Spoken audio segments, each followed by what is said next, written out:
good friend of the show, Caleb Maupin, has put out a new post on the New Eastern Journal that speaks very much to the situation that we're facing with the left today.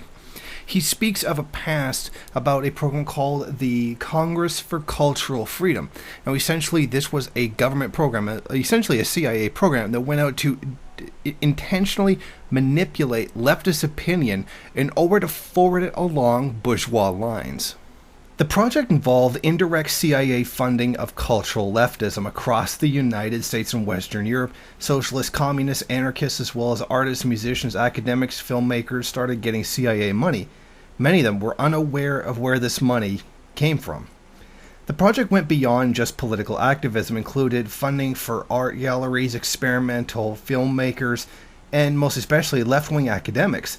The CIA funded the printing of George Orwell's writings as well as concerts by left-wing musicians. A 2014 article from the Chronicle of Higher Education bemoans the impact of CIA funding for the Iowa Writers' Workshop, which was described as a stylistic innovation and breakthrough in literature. What Caleb Maupin talks about now is how the same thing is being done today. Don't we hear the same kind of rhetoric how U.S. imperialism must invade Syria, Iraq, and other places like that, or particularly hostilities with Russia based on the idea that they're transphobic or they're racist or they're homophobic. Therefore, U.S. intervention into these places is somehow justified, as though the killings that will be carried out as a result of the invasion are somehow less than the persecutions that many perceived and some very real are going on in the country. But you see how it goes through this whole process of trying to manipulate the ideology of leftists along this line in order to get them to forward the whole interests of U.S. imperialism and the bourgeoisie. Now, here's some more on that. As millions of people are rapidly fleeing both Libya and Syria because NATO interventions have toppled independent nationalist governments and made their lives unlivable, leftists are applauding the situation. Rather than protest these imperialist crimes which created a mass refugee crisis, the bulk of leftists are having parades to welcome the refugees, those who point out that NATO destabilizations have caused a mass crisis of migration and say that this is an atrocity should be opposed and are accused of being bigots and Islamophobes. All of this is being done to support U.S. imperialist interests. Now, here's a really good example.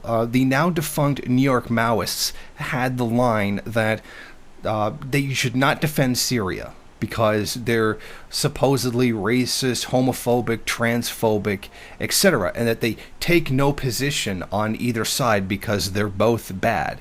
Of course, forgetting the idea of primary and secondary contradiction like opposing U.S. imperialism.